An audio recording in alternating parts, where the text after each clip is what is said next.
Folks at home, welcome back, and today we're finally going to start our new 5-acre pond build out at our farm. But if you're new to the channel, almost 3 years ago we built this backyard pond for our 2 pet bass, Bonnie and Clyde. We've had a lot of good times with them in it, but we've fattened them up over the years on a heavy diet of shiners and toads. So our goal for today is to build them a bigger body of water out at our farm. And also we have the most aggressive bass on planet Earth named Moby. We started him out in a 55-gallon tank, moved him to a 300-gallon tank, and as soon as Bonnie and Clyde go to the new pond, he's going to move into the backyard pond.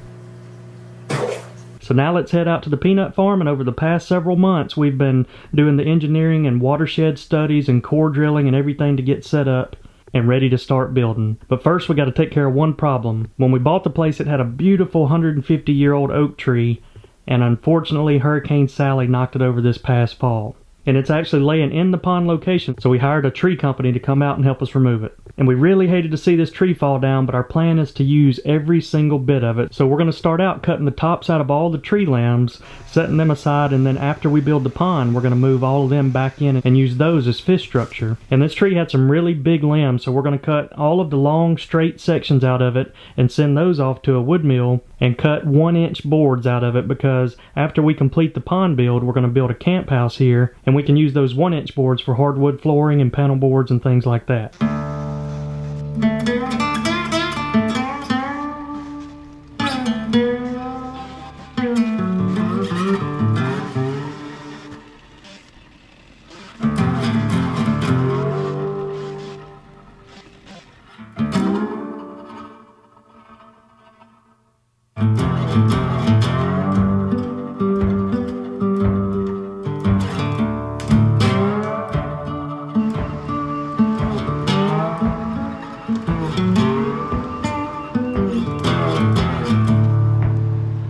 Guys, take a look at all these treetops. We have structure for days. So all of these are going to go back into the pond after we build it. And the coolest part about it all is that Bonnie or Clyde is probably going to make a home right here underneath one of these oak limbs. So here's a good example of one of those longer limbs that we're sending off to get the 1-inch boards cut out of. And so far I've been really impressed with the look of all the hardwood. But now we're getting to the good stuff. So we had a custom woodworker come out and show us exactly where he'd like us to make some cuts, because we have about a 14-foot section of tree trunk here, and we're going to cut some slabs out of it. One of the things he likes to do is called a live edge oak slab, and here's a quick look at what it looks like. But we're going to use it to make an island top for a kitchen and also a big oak table.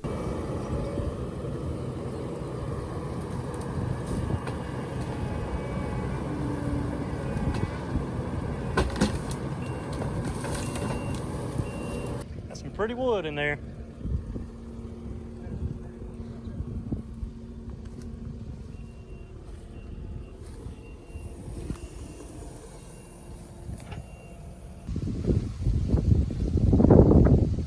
Where was he?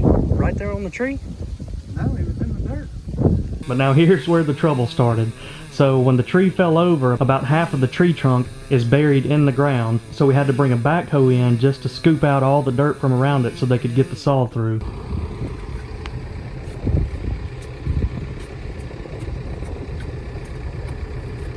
Then we have a 3-foot saw and it still can't cut around the diameter, so we had to use some machinery to actually break the core of the tree.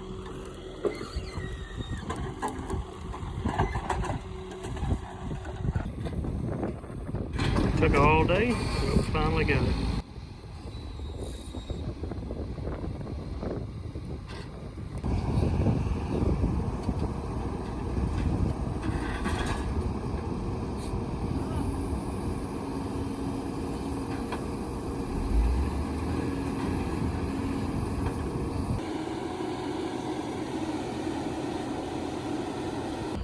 There's a size comparison right there. Man, that's pretty big. Sarah's going to help us measure the diameter of it. So we're looking at about 71, 72 inches. So we got a 71-inch diameter and a 14-foot tree trunk. Make some good slabs out of that. So I'll keep you guys posted on how the woodworking turns out in future videos, but now that we got all this tree business out of the way, let's get started on the pond build. Alright folks, got the bulldozer in here. We started doing a little bit of grading work. Basically he's just pushing that dirt out down the length of the dam, which is going to go to the tree line. And then that way, here's a look at this. All he's doing is grading it out. We're going to end up going in with a core trench where we dig out a hole and pack it in tight with clay throughout the length of the dam. So this is one of the areas he was starting on first. So this is naturally where all the watershed runs off on the property, and one of the reasons we're building this pond. But he started off pushing this dirt back there. We're going to try to raise that up a little bit there at the base. That way when we go in with our clay core, we don't have to go much over 15 feet. But man, look at the erosion at this place. A lot of that came from Hurricane Sally. Just a lot of, all the watershed from all those acres up there just came rushing down through here. And you can see there's a little bit of clay down there, but it's not good enough to hold water. So maybe somebody had a septic system and lived here years and years ago.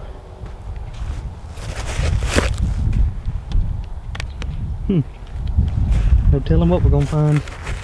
Definitely wasn't expecting to run into rock and gravel though. That looks like it's concrete.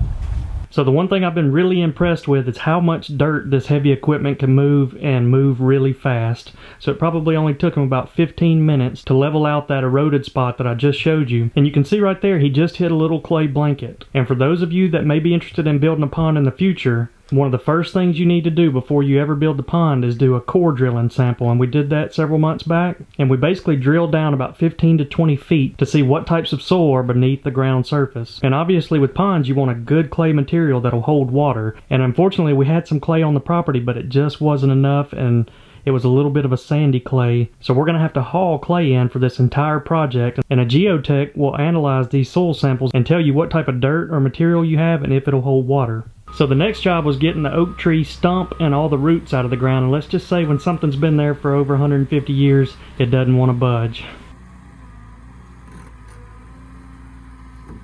So it took about 20 or 30 minutes of digging, but he finally got it flipped over. And this has to be one of the coolest things I've ever seen. And guys, take a look at that. It almost looks like that throne on the Game of Thrones. And so what we're going to do is we're going to leave it flipped over where the stump's on the bottom and all these roots are exposed up here at the top. And can you imagine how many different bait fish and bluegills are going to get up here in this root system and hide from all of the bass? This is absolutely going to be one of the coolest pieces of structure that go into the lake. Alright, got another piece of equipment in, and check this bad boy out. This is what they're going to use to pack the clay in. That looks like one mean machine right there. Now the next step in the pond building process is digging out a core trench, and we'll use that machine I just showed you to go back in and compact clay the entire length of the dam. And we've got a pretty long dam for a 5-acre pond because of the way the land lays out. Alright folks, going to spend just a minute talking about the dam because it probably is the most important part of building a pond. So this is called a core trench. It's where he just dug all of that out, and the dam is going to start all the way up there on that hill, go this direction to right there in that corner, and then it's going to finish all the way up there where those tractors are at. We basically have an L-shaped dam, and in this core trench we're going to haul loads of clay in and use this machine to compact them in. And we're basically just building a wall up right here. I'm at the deepest part of the pond. It's going to be about a 15-foot wall right here that makes up the dam. And if you can imagine, all that water is going to come flowing off that hill in here, and this clay core and dam is what's going to stop it from going that way. Now when you build one of these dams, you want to use a 3-to-1 ratio. So we're going to go 15 foot high, and that's going to be the top of the dam up there. And so every foot you come down, you want to go 3 foot out. That way you make a nice even slope. So our dam is going to finish over there at the tree line, and it's going to be a nice slope coming up. That way we can still use a tractor and cut grass. There's also a slope that's going to come down into the pond area that'll finish right over here. And the reason it's so important is if you have any failures in this clay core or dam, all that water and pressure will bust through and the entire pond will drain, and you'll lose all your fish, and Bonnie and Clyde will be swimming somewhere down there in the creek. Now as you can see, to fill up this entire core trench plus build it all the way up, that's going to take a lot of clay. So normally that would be all you need to complete the dam. You stop the water from coming this way and it settles right here. Well, because we don't have good clay out here, we got a little sandy soil, we're also going to have to haul clay in and put a 2-foot clay blanket all the way out across the pond. So we're stopping it from coming this way, and we're stopping it from seeping down through the ground. So all in all, we're looking at about 850 dump truck loads of clay. That's going to get quite expensive, but that's what's necessary to hold water in this particular pond. So we're going to finish digging the core trench out to the top of that hill next week, and we're going to start hauling in clay and packing it tomorrow. Another thing you'll be seeing in upcoming videos is you don't want to make a pond with just a bowl. Bass like plenty of structure and humps and depth changes. So you can see here it's just about a 3-foot drop, but Bass love stuff like this, and that's where they're going to hold. So we're going to be building points and ledges and drop-offs and things of that nature here in upcoming videos, as well as putting the structure and things like the Game of Thrones stump into the pond. So that's going to be the fun part, but it's not going to happen till the end. So we're digging this pond in the middle of a peanut field, and as soon as we started busting the soil up and exposing those peanuts, look who's coming in to eat them. Doves and squirrels are flocking in and having a peanut party. We also have some interested cows looking to see if they have a new watering hole. You like cows and bulls? Mm-hmm. Hey, bull. Hey, bull. Would you like to come home? Can I bring that bull home? You want to bring the bull home? I think. There you go. He said, I'm out of here. Tell him bye-bye, bull. Bye-bye, bull. And one of the fox squirrels out in the middle of the peanuts having lunch. Here's a quick look at the game cams. The deer are still hitting the soybean field. Antlers are starting to come up, and whenever we leave in the afternoons, they pile in. Well, Milo said he approves. He's already marked his territory. Yeah. And Sarah thinks I just built her the biggest sand pit in the world. You like it, Sarah? Yeah.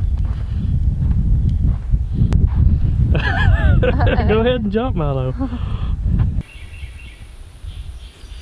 Alright, we're out here in Sarah's sunflower field, man. They've grown up big time. Liz just picked her a sunflower bouquet. Wish her a happy birthday. Her birthday's on June 28th. Milo's getting hot, so it's time to get out of here. And we can't have one of these videos without feeding Mr. Moby.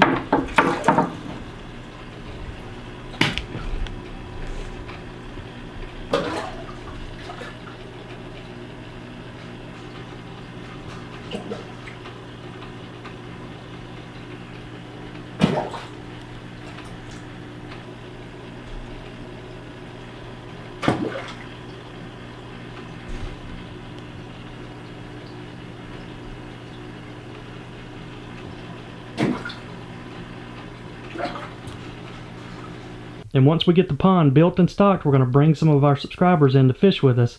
And the first subscriber that we're going to fly in to fish with us is going to be the one that helps us name our new pond. So for every video that we put out in this pond build series, you can leave a comment down below, and whenever the series is complete, we're going to select one of your suggestions and name the pond after it. So be sure to leave those comments down below throughout the entire series and try to think of something unique. And before the video ends, I want to thank all of my subscribers, because if it wasn't for you guys, we would have never been able to make this dream come true. A lot of you have been with us since the beginning when we first caught Bonnie and Clyde. So thanks a ton for all of your support. We're going to try to give back to as many of you as we can and have a lot of fun out here on the farm in the future. But hope you all enjoyed this video. Make sure you hit that subscribe button so you can follow along, as it should be a very exciting series. Hope you enjoyed it, and we'll see you next time.